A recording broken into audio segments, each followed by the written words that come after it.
Hi ma, pa. Miss ko na kayo, sila Tantan. Ako okay lang naman dito. Nakakuha na yung sweldo ko.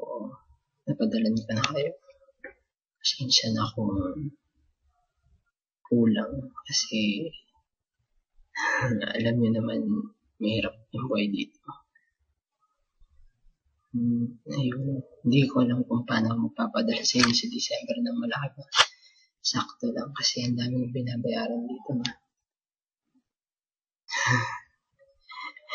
Sana appreciate niyo yung pagtatrabaho ko dito.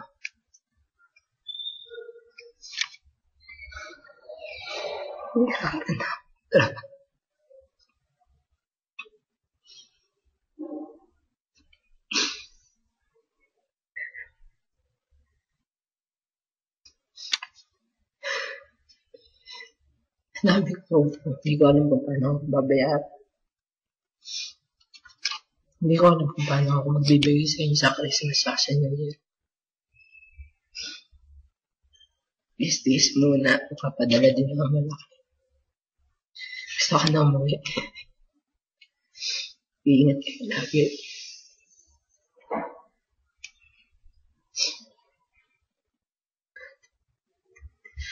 Gusto ko na kayo.